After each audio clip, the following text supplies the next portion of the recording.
बाबा एकनाथ भोजन करने बैठे। भोजन की थाली परोसी गई। खुले मैदान में बाबा एकनाथ भोजन कर रहे हैं। रोटी रखी गई, घी की कटोरी रखी गई। बाबा एकनाथ ने भोजन करने से पहले अपने प्रभु का स्मरण किया, आंखें बंद की और आंखें बंद करके प्रभु से कहा, प्रभु तेरा लाख लाख धन्यवाद कि आज मेरी थाली में 2 रोटियां तूने रखी हैं। जरूर मैंने पिछले जन्म में किसी भूखे की भूख मिटाई होगी, तभी तूने मेरी थाली में रोटियां प्रदान कर दी हैं। ये सोच रहे थे, भगवान को धन्यवाद दे रहे थे। हे प्रभु तेरी कृपा है मुझ पर बहुत। भोजन से पहले शांति मंत्र पढ़ रहे थे और भगवान से प्रार्थना करते हैं कि हे ईश्वर, इस दुनिया में यदि कोई भूखा हो तो मेरे पास भेज दे। मैं अपनी रोटी देकर पहले उसकी भूख मिटाऊंगा, उसके बाद अपनी भूख। ये होता है जीवन को सार्थक करना। और कहते हैं आंख मूंद कर जैसे ही प्रभु का ध्यान किया, एक कुत्ता आया, जैसे ही आंख खोली थाली की रोटी कुत्ता लेकर के भाग गया। आंख खोल करके देखा थाली खाली। बाबा एकनाथ ने देखा कि अरे कुत्ता रोटी लेकर के जा रहा है, दौड़े उसके पीछे। कुत्ता आगे आगे, बाबा एकनाथ पीछे पीछे, भागे जा रहे। कुत्ता रोटी लिए भागे जा रहा है। बाबा एकनाथ ने कहा, अरे प्रभु कहां भागते हो? हे परमात्मा कहां जा रहे हो तुम मुझसे दूर? ये रोटी लेकर भागो मत। लोग समझ रहे थे कि बाबा रोटी छीनने गए हैं। बाबा एकनाथ तो घी का कटोरा लेकर जाते हैं कि हे प्रभु ये रूखी रोटी क्यों खाते हो? ये घी भी लगा लो और मेरा जीवन सार्थक कर दीजिए। घी लगा दिया रोटी में। रूखी रोटी क्यों खा रहे हो?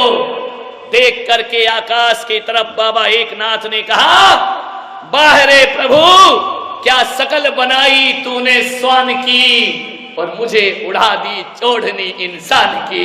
बाबा एकनाथ ने कहा, ये कुत्ता नहीं है, इस कुत्ते के भीतर मुझे परमात्मा दिखाई देता है।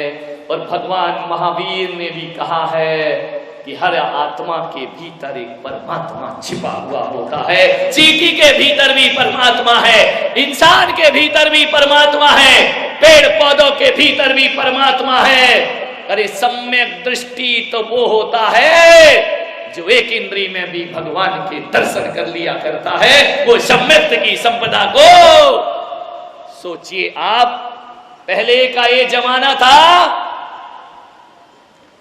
कि जब हमारे बुजुर्ग भोजन करने के लिए बैठते थे तो घर के आंगन में आवाज लगाते थे कि मेरी आवाज जहां जहां तक जाती हो, यदि कोई भूखा हो तो आकर मेरे घर में भोजन ग्रहण करे। मैं भूखे को भोजन ग्रहण करा के फिर भोजन ग्रहण करूंगा। 3 बार आवाज लगाई जाती थी कि कोई भूखा हो तो मेरे दर पर आए, मैं उसका स्वागत करता हूं। पहले कहा जाता था अतिथि देवो भव, भूखे को भोजन कराना धर्म हुआ करता है। पहले का वो जमाना कि लोग कहते थे कोई आवे तो हम खावे। और आज का जमाना ऐसा है, लोग कहते हैं ये जावे तो उसके बाद हम। तेरे की जिंदगी आदमी की, विचार करिए, सार्थक करो जीवन को। नानक के पिता ने नानक को खेत में भेजा कि जाओ फसल खड़ी हो रही है, ज्वार की फसल लगी हुई है, जाओ चिड़ियों से ज्वार की रक्षा करना। नानक मचान पर जाकर बैठ गए, प्रभु नाम का ध्यान करने लगे। चिड़ियों ने देखा कि ये कैसा रखवाला है, ये हमें भगाता ही नहीं है। चिड़ियां आकर के ज्वार बाजरा खाने लगी। जैसे ही नानक की आंखें खुली, नानक ने कहा मजा आ गया, पिता ने भेजा था रक्षा करना, बेटा कह रहा है राम जी की चिड़िया और राम जी का खेत, खाओ री चिड़िया भर भर पेट, खाओ री चिड़िया भर भर। मेरा क्या है, मेरे बाप का क्या है? राम जी की चिड़िया और राम जी का खेत है। ध्यान रखिए, नानक को बहुत मारा पिता ने कि पागल, ये क्या करता है तू? मैंने चिड़ियों से रक्षा करने के लिए तुझे भेजा था। उसने कहा बापू, चिड़ियों की तो रक्षा कर रहा था। अरे बोले पागल है क्या, सारा खेत का दाना चुग गई। बोले पिताजी, यदि दाना नहीं चुगती तो चिड़ियों की रक्षा कैसे होती? सारी चिड़िया भूखी मर जाती। इसलिए मैंने कहा कि राम जी की चिड़िया और राम जी का खेत खा लो चिड़िया भर भर पेट। ध्यान रखिए, ये होती है संतों की करुणा। अरे अपने लिए नहीं, दूसरों के लिए भी जीने का थोड़ा सा प्रयास करिए। कल हजारों लड्डू चढ़ाएंगे, एक लड्डू किसी भूखे को दे देना, गरीब को रास्ते में। मैं कहता हूं हजारों लड्डू से भी ज्यादा पुण्य लगेगा। बाबा के चरणों में चढ़ाया हुआ लड्डू यदि किसी गरीब के दामन में चला जाता है तो ध्यान रखना, वो लड्डू लड्डू नहीं रहता है, गोपाचल वाले बाबा का प्रसाद बन जाया करता है, जीवन का आनंद बन जाया करता है। सेवा करें, लाखों रुपए दान करते हो, कोई बात नहीं है। इस पंडाल में बैठे हुए लोग सोच रहे होंगे कि काश हमारे पास पैसा होता तो हम भी दान करते, हम भी बोलियां लेते। आज हमारे पास पैसा नहीं है, हम कैसे इस सौभाग्य को प्राप्त करें? नहीं मेरे भाई, ये दिमाग से निकाल दीजिए कि पैसे से ही धर्म हुआ करता है। ये बात अपने दिमाग से निकाल दो। पैसा ही अकेला सब कुछ नहीं होता है। मैं तो ये कहता हूं कि माला फेरने वाले हाथों से ज्यादा वो हाथ पवित्र होते हैं जो दीन दुखियों की सेवा किया करते हैं। उनसे पवित्र हाथ दुनिया में कोई दूसरे नहीं हुआ करते हैं। अरे किसी को जीवन दान देते हैं, वो हाथ बहुत पवित्र है। कुरान, गीता, बाइबल समय सार हाथ में लेने वाले हाथ उतने पवित्र ना होंगे जितने किसी का भला और सेवा करो तो तुम्हारे हाथों में पवित्रताएं अपने आप आ जाया करती हैं। निस दिन वैया वृत्त करैया सो निश्चय भव। सेवाएं करिए अपने जीवन में थोड़ी सी। बहुत से ग्वालियर के विभिन्न मोहल्ले के नारियल चढ़ रहे हैं मुझे, महाराज हमारे मोहल्ले में पधारना, हमारे नगर में पधारना। क्यों पधारना भाई? हमें आहार दान का सौभाग्य प्रदान करना। हम अपने घर में आपके चरण पड़वाना चाहते हैं। हर नारी का इस स्वप्न रहता है कि अपने गुरु को अपने हाथ से जीवन कराए, अपने हाथ से एक गिलास आहार देकर। अरे कामी भोगियों को जिंदगी भर खिलाते हो, सौभाग्यशाली होते हैं जो संयमियों को अपने हाथ से एक गिलास आहार प्रदान किया करते हैं। कहा जाता है कि हजारों लोगों को भोजन कराने से वो आनंद नहीं मिला करता है, और किसी मुनि को एक गिलास आहार दे दिया जाए तो जीवन में आनंद की अनुभूति हो जाया करती है। बहुत सी महिलाएं सब चाहती हैं। कल तो एक सिंधी परिवार मेरे पास आया, महाराज क्या हमारे घर जीवन के लिए आप पधार सकते हैं? सौभाग्य देखो उनका। मैंने कहा आ सकता हूं। बोले हम जैन नहीं हैं। मैंने कहा तो भी मैं आ सकता हूं। मुसलमान? मैंने कहा वहां भी जा सकता हूं। कोई भी मुझे आहार दे सकता है, कोई पाबंदी नहीं है मेरे पास। जैनियों की आत्मा धक धक हो रही है। महाराज ये क्या कह रहे हो तुम? है कहां जाके आहार लोगे? मैं ले सकता हूं। कोई भी ग्वालियर का घर ऐसा नहीं हो जहां मेरा भोजन ना हो। हर घर में मैं अपना भोजन कर सकता हूं। इस पंडाल में जितने लोग बैठे हैं, बोलो क्या तुम मुझे भोजन कराना चाहते हो? हाथ उठाकर देखा सब। बाप रे, इतना बड़ा तो मेरा पेट नहीं है भाई। लेकिन एक बात ध्यान रखना, मैं हर किसी के घर में आऊंगा, कोई घर बाकी नहीं रहेगा, हर किसी के घर में भोजन करने आऊंगा। आप यदि अपने घर में 20 रोटी बनाते हैं तो मैं आपसे निवेदन कर रहा हूं कि 4 रोटी मेरे लिए भी बना लिया करो।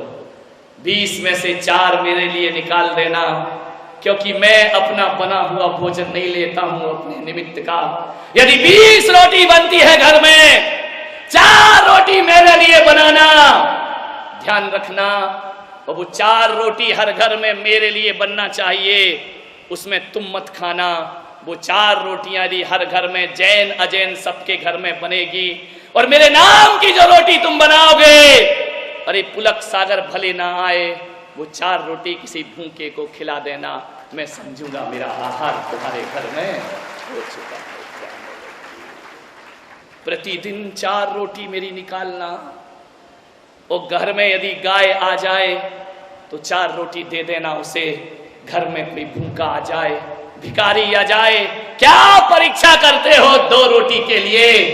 2 रोटी 4 रोटी उसके दामन में डाल देना।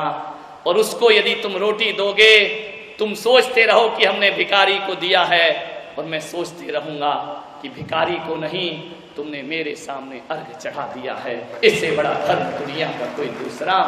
बोलो, सिंधी परिवार हो, जैन हो, वैष्णव हो, माहेश्वरी हो, 4 रोटी मेरे लिए निकालोगे ना? मेरे खाने का मतलब ये नहीं कि मैं आकर खाऊंगा। अरे भगवान भी तो नहीं लेता ना, फिर भी तो मूर्ति को भोग लगाते हो।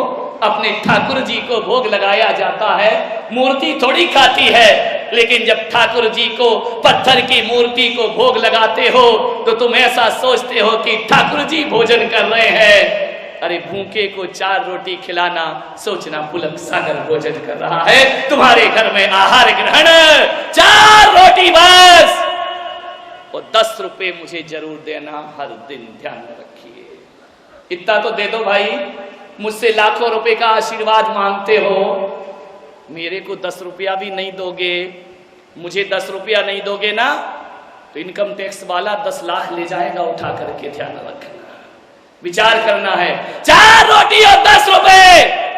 10 रुपए इसलिए कह रहा हूं, लोग कहेंगे महाराज रोटी की रोटी खाओ, 10 रुपया और मांग रहे हो। ध्यान रखिए, 4 रोटी मेरी माताएं मुझे देंगी, और 10 रुपया जो पिता तुल्य हुआ करते हैं ये मुझे प्रदान करेंगे। 10 रुपए हर घर से मिलना चाहिए।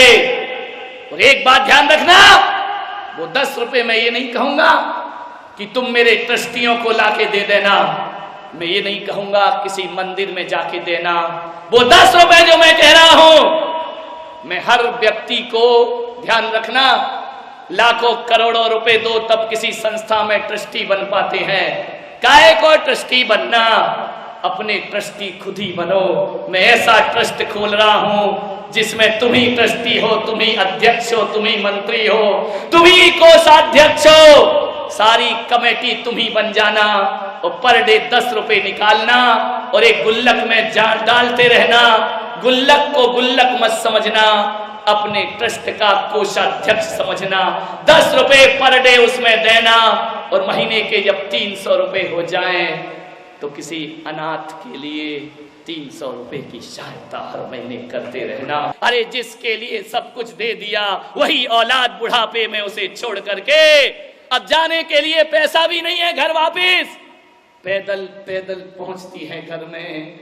और जैसे ही घर में पहुंची, रात घिर आई, उस माँ ने देखा कि घर पर तो ताला डला है, मालिक कोई और हो गया इस घर का।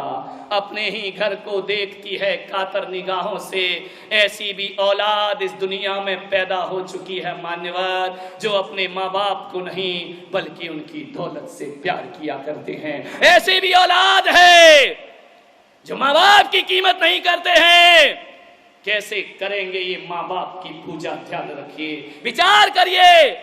सारी रात बैठी है चबूतरे पर, देखती है कि सुबह से भोजन कराया मैंने उसे, कितना इंतजार किया, कितने ख्वाब उस बेटे ने दिखाए, बार बार देख रही है।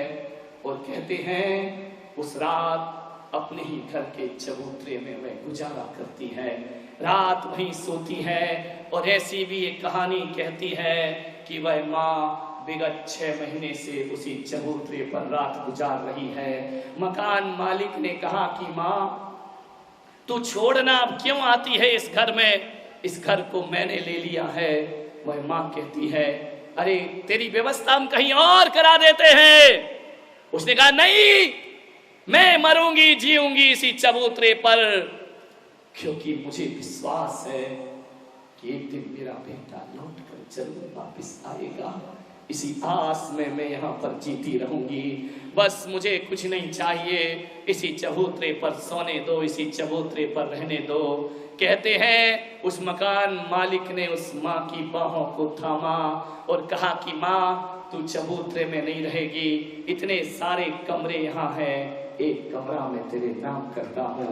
विचार करिए, कभी कभी अपनों में वो नहीं मिलता जो परायों में प्राप्त हुआ करता है।